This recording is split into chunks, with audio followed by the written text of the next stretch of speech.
car really grabs the eye, people definitely are like, yeah. Yeah. It's certainly not stealth, you know. Yeah.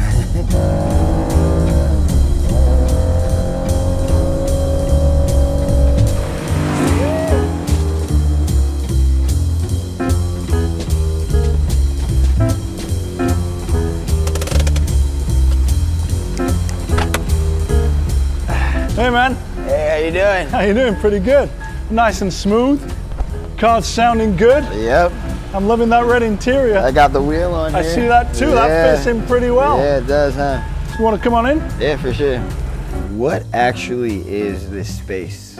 It's sort of my man cave where I keep my toys, my cars, and it's my out of control hobby space. So I've kind of been fortunate enough to have more room than I really needed, which enabled me to get more cars than I ever thought I would be able to own. If I had more space, I would definitely start acquiring more cars. That would be cool. We've got to get you more space. How did you end up in that car? 5, 6 years ago, I was like, you know what? I'm young and you never know what could happen. I want to. You got to live for the moment. Right? Yeah, I'm just going to get this thing and see how it goes. So that was it? Yeah. Had you driven one before you bought that? Nah. Really? Nope.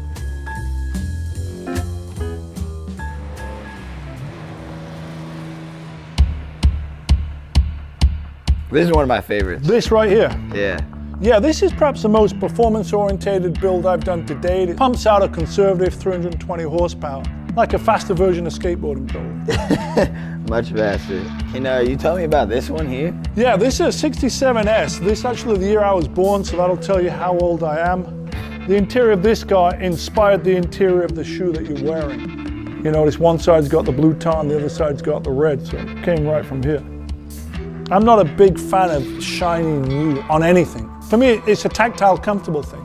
I don't like to be restricted, it's sort of tied down to anything. I like the freedom of movement, and this is all about freedom of movement, especially this one, 277. This is the second 911 I ever bought, which is a 1971 911T. So this car's 50 years old.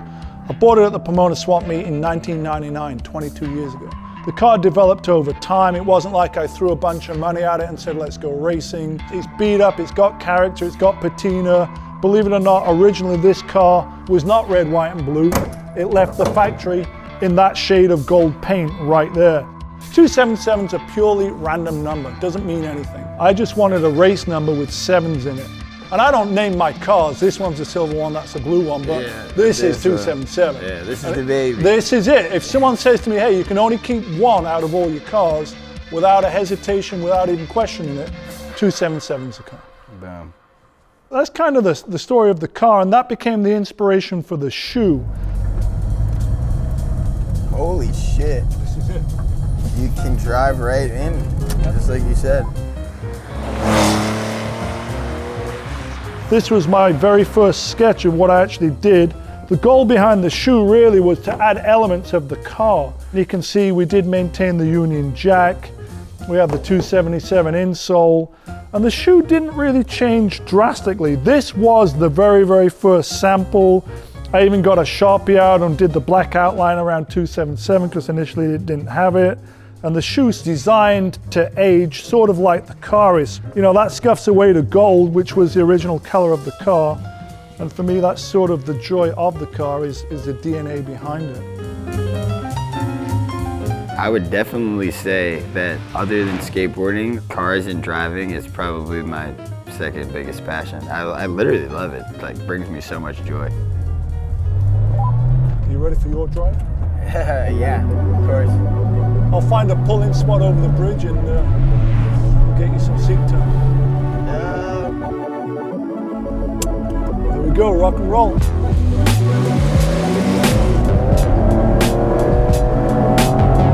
Yeah, this thing's nice. How's it feel? Feels good. Yeah. This thing go.